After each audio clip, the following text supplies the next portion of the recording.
Ki arpo arngut ki kena ki bala kempang na babam ya kabam ke bala sniu Hamandia Karnataka kilawan poi hakanong ba shlong hak arpo laitrik yayong hakabana kalyang umentri katara social welfare uba poling do ula pentik na baya baro kini ki kena on penrong no Mardor High School Sorka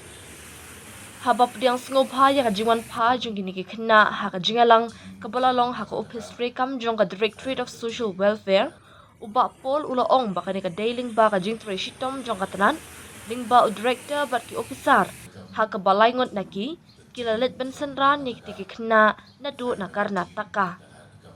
ha ka por ba kiladon ha Karnataka kila ha ben penbet penbiang ya baro ki jinon kam bat ben pentik na baka jing pendap ya baro ki kam kan long kat kum kalenti jong kaan hadin bala pendap ya ki kam baro ka kenhun na Karnataka hapo ka jingalam da unong alam ka kenhun jo ka Child and Women's Rights Commission kila menjur bensen ran bat benwan yalam ye kini kena shlong ong uba pol. This return of the 22 children has been facilitated by the hard work that went on through our director, Kong Lingwa, and also our officers. Three of them accompanied these children. During their stay in Karnataka,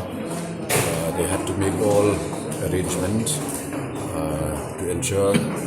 that things are done in a manner which is legally tenable and which is lawful and as per protocol provided by the law. So only after that exercise was completed,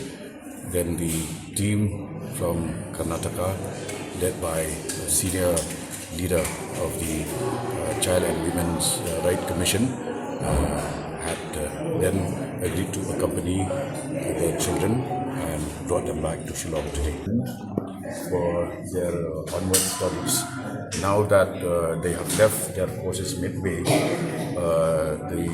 Department of Education has assured us that they need just 2 to 3 days to complete all necessary formalities. And then they will ensure that these kids are then admitted to government-run schools in areas which are in proximity to their address. Now, in some cases, these parents are also migrant workers, which means that they keep shifting from one place to another. In such cases also, we will obtain their correct address and ensure that they are enrolled in a school close by. And as and when they shift, they have to give us prior notice so that we facilitate their next admission in course of their movement from place to place. See, as already enunciated in my speech, these parents, when they decided to send their wards outside to Karnataka, they did that under a particular NGO which is based in Jowai, West Giants district,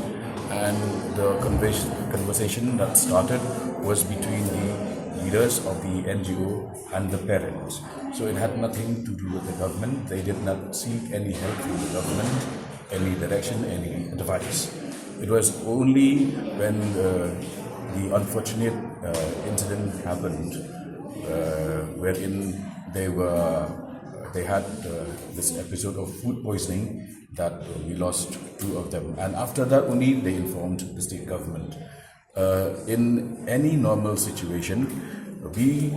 our advice is that if even in case such children require to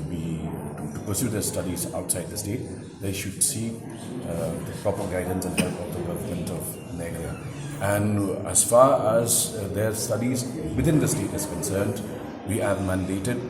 to ensure admission of all kids from the age of 6 to 14 under the Right to Education Act 2013.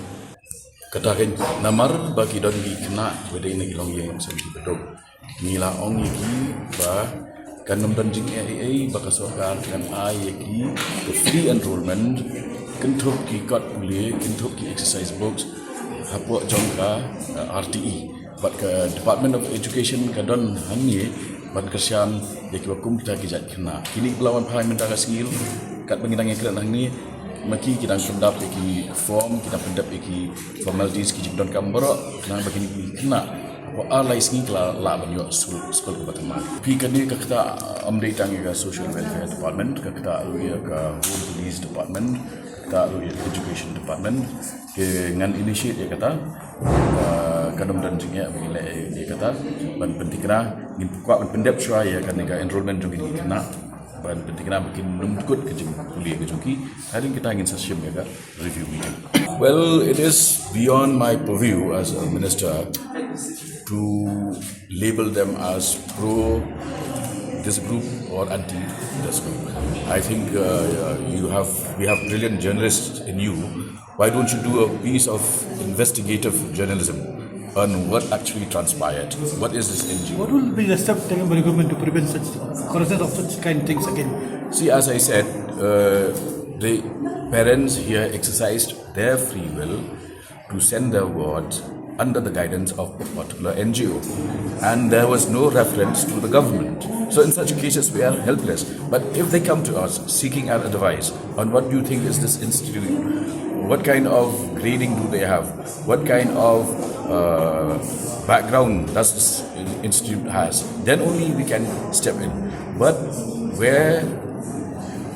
children are really financially disabled, we have schools, ample space for schools, and under the RTE we are bound to ensure their admission into such schools.